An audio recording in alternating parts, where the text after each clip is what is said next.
Will the real evil overlord please stand up? I judge a cat by its soul. I've got plenty of soul. Welcome to Watch Mojo, and today we're counting down our picks for the top 10 worst movie villains of the last decade. For this list, we're looking at villains who appeared in films released between 2010 and 2019. And by worst, we don't mean the most evil. We mean that these villains failed to live up to their potential, or they just straight up sucked. Also, a spoiler alert is in effect. What a touching daddy-son reunion moment. It reminds me of the time I deleted you both. Oh wait, that's this time. Delete the two malfunction! Number 10, Amenet, the Mummy. But Pharaoh had a son. The boy now would inherit her destiny. And Amenet understood power was not given. It had to be taken. To give this box office and critical bomb a little credit, the makeup artists at least tried to give Amenet a unique design. If only the screenwriters had put in the same level of effort. Aside from her appearance and the fact that she's a princess, there's nothing about Amenet that sticks out, especially when compared to Universal's past mummies. She's not creepy like Boris Karloff's incarnation of Imhotep. Even Arnold Vosloo, despite often being surrounded by cheesy effects, still brought a menacing sense of dignity to his portrayal. Amenet won't scare you to death, but she will bore you to death with her cookie-cutter origin story, nonsensical motivations, and utter lack of a personality. I love my father with all my heart. I only wanted his love in return. An actress of Sofia Boutella's charisma deserved much better than this. Number 9, Set, Gods of Egypt. Whereas The Mummy at least got a performer of North African descent to play the titular role, Gods of Egypt was accused of whitewashing across the board. Why? No one will know until it's too late. The most distracting casting choice has got to be Gerard Butler, who makes only a half-hearted attempt to disguise his Scottish accent as the villainous Egyptian god Set. We'd say that Butler chews the scenery here, but the movie is so reliant on CGI that there probably wasn't much scenery for him to chew.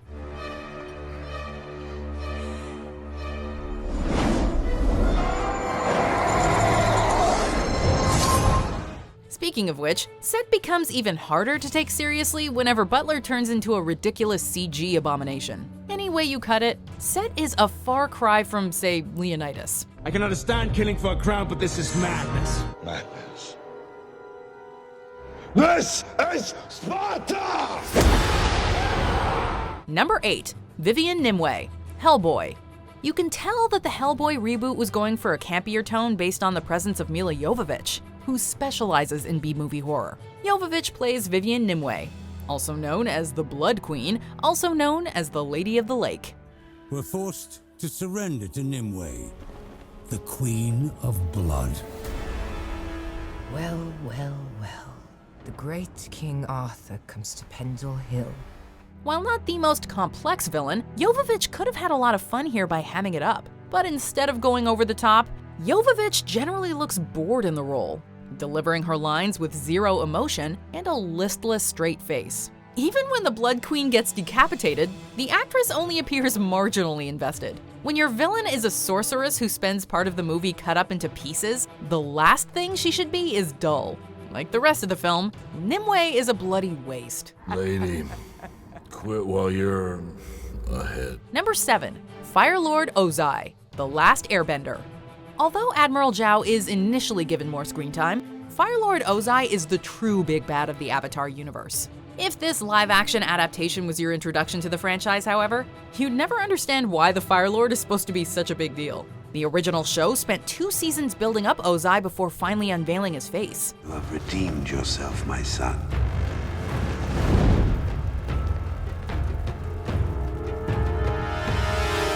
Welcome home. Even as a hidden figure, Ozai could send a shiver up anyone's spine, thanks in part to Mark Hamill's devilish delivery. Here, Ozai just walks on screen with no build-up or cool introduction. With this information, we could bring down the Northern Water Tribe City. We could show the world the true strength of fire. I am pleased. What's worse, he doesn't come off as intimidating, sinister, or really all that bad. We never believed for a second that this guy could command a room, let alone a monarchy. Sozin's comment is returning in 3 years. It will give all firebenders the ability of the highest firebenders, the ability to use their own chi to create fire. That is the day we will win this war and prove the Fire Nation's dominance. Number 6, Parallax, Green Lantern. This film's interpretation of Parallax is about as generic as supervillains get. He has no personality or defining traits outside of being a giant extraterrestrial being that our heroes need to defeat. You have failed me. Everything we learn about Parallax is conveyed through bland exposition, making him all the more uncompelling. At the very least, the filmmakers could have given us creative design, but he's literally just a massive head clouded by smoke. In the comics, Parallax is described as, quote, a yellow entity that was made of living fear. Stay here. No problem. In this film, Parallax only possesses hints of the color yellow, and we doubt that he could strike fear into anybody under 3. Unless you've read the comics, it's easy to forget that this villain even has a name. Number 5, Biographies, Jupiter Ascending. Only a year after accepting an Oscar for The Theory of Everything, Eddie Redmayne won a Razzie for playing an intergalactic businessman with an Oedipus complex. My mother told me what was necessary to rule in this universe. Like killing people?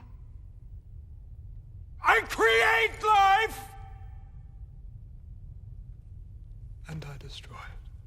That is quite the 180. To be fair, Biographies is by far the most entertaining part of this otherwise uninspired space opera. That being said, this is still one of the most awkward and embarrassing villains ever to grace the silver screen. And you begged me to do it. You begged me to do it! I am not your damn mother. Bilim has 2 notes. Most of the time, he speaks like a prima donna getting over a sore throat. Other times, he randomly screeches like a whiny preteen going through puberty. Channeling John Travolta in Battlefield Earth and Tommy Wiseau in The Room, I'm so happy I have you as my best friend, and I love Lisa so much. Bilim's scenes may be enjoyably awful, but the only thing he creates is unintentional laughter. Number 4, Steppenwolf, Justice League.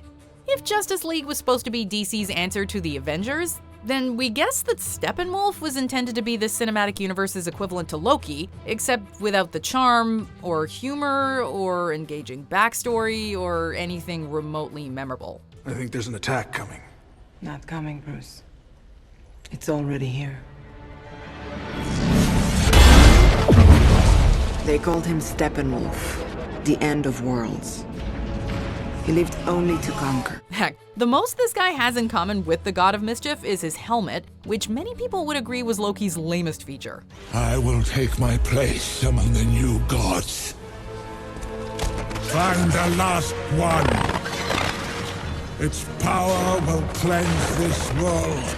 If you're gonna get some of the greatest superheroes in pop culture together, you had better pit them against a worthy villain. From the second Steppenwolf surfaces, however, the audience is utterly underwhelmed. Is this guy still bothering you? Not only is he given one of the laziest CGI designs in modern cinema, he also spouts some utterly unmemorable dialogue. Number 3, Dr. Doom, Fantastic Four. Of all the definitive villains in the Marvel library, Dr. Doom is the one that Hollywood has continually botched the most. Enough! When your world is destroyed, and I'm all that's left, then it will be enough. Whenever future versions of the character lie on the horizon, we can take solace in knowing that nothing will ever be more enraging than this. When we first meet Victor Von Doom, he comes off as a pompous weasel, less like a diabolical mastermind and more like that jerky coworker every office has. You're supposed to be down here working. Yeah, I am. That's what we've been doing. That's not what it looks like. So right off the bat, it's hard to believe that this guy is going to emerge as a threat. Things don't get much better when Victor debuts his new look, which could easily be mistaken for a mannequin that didn't come off the assembly line right. That place kept me alive, gave me strength, power. What kind of power? The kind men like you must never possess. Number 2. The Joker, Suicide Squad. While the trailer suggested that Jared Leto's Joker would be this film's big bad, the spotlight was instead stolen by the Enchantress. I lost my pudding. But you can get it back, right? I can, my dear. Anything you want. The Joker, meanwhile, got about 10 minutes of screen time, although we're not exactly complaining. If it were Jack Nicholson or Heath Ledger in the role, we'd feel hard done by. But every time Leto grinds his grills or lets out a half-hearted laugh, we just wish that Harley Quinn would dump him already.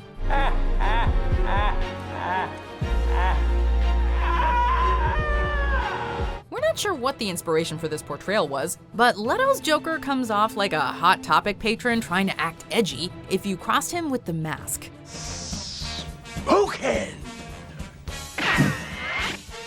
It's party time! This misguided take on the character earned Leto a Razzie nomination, but he ironically lost to our number 1 pick. If you weren't so crazy, I'd think you were insane. Go away. Well, what takeaway can we learn from Mr. Leto, folks? Don't turn in an unlikable performance of an iconic villain. That can also be said about our number 1. So before we crown our worst villain of the 2010s, let's look at some honorable, or in this case, dishonorable mentions. Millennia ago, the most ruthless of their kind, Malekith, sought to transform our universe back into one of eternal night. Such evil was possible through the power of the ether.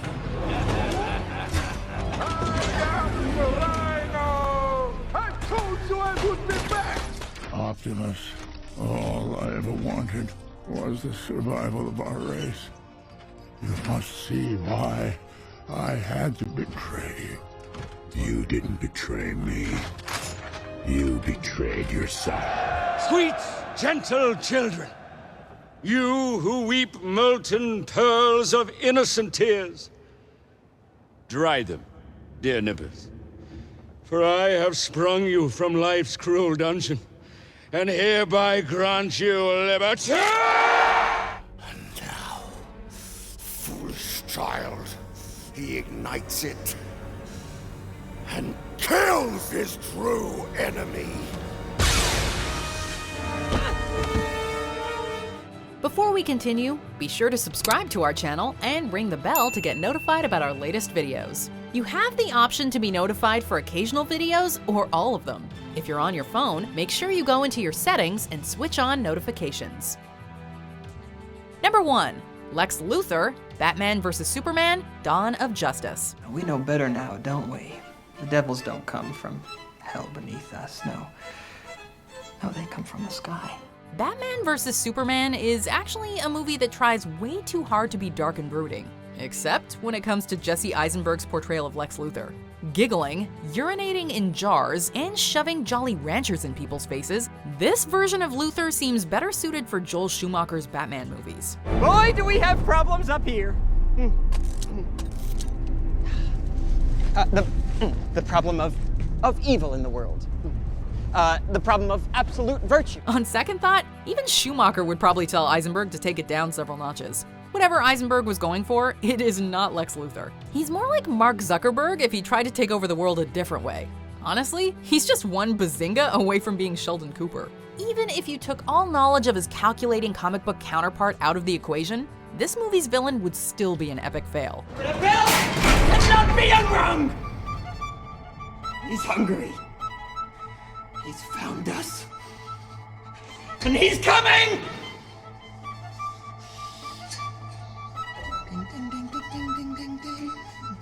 Do you agree with our picks? Check out this other recent clip from WatchMojo. And be sure to subscribe and ring the bell to be notified about our latest videos.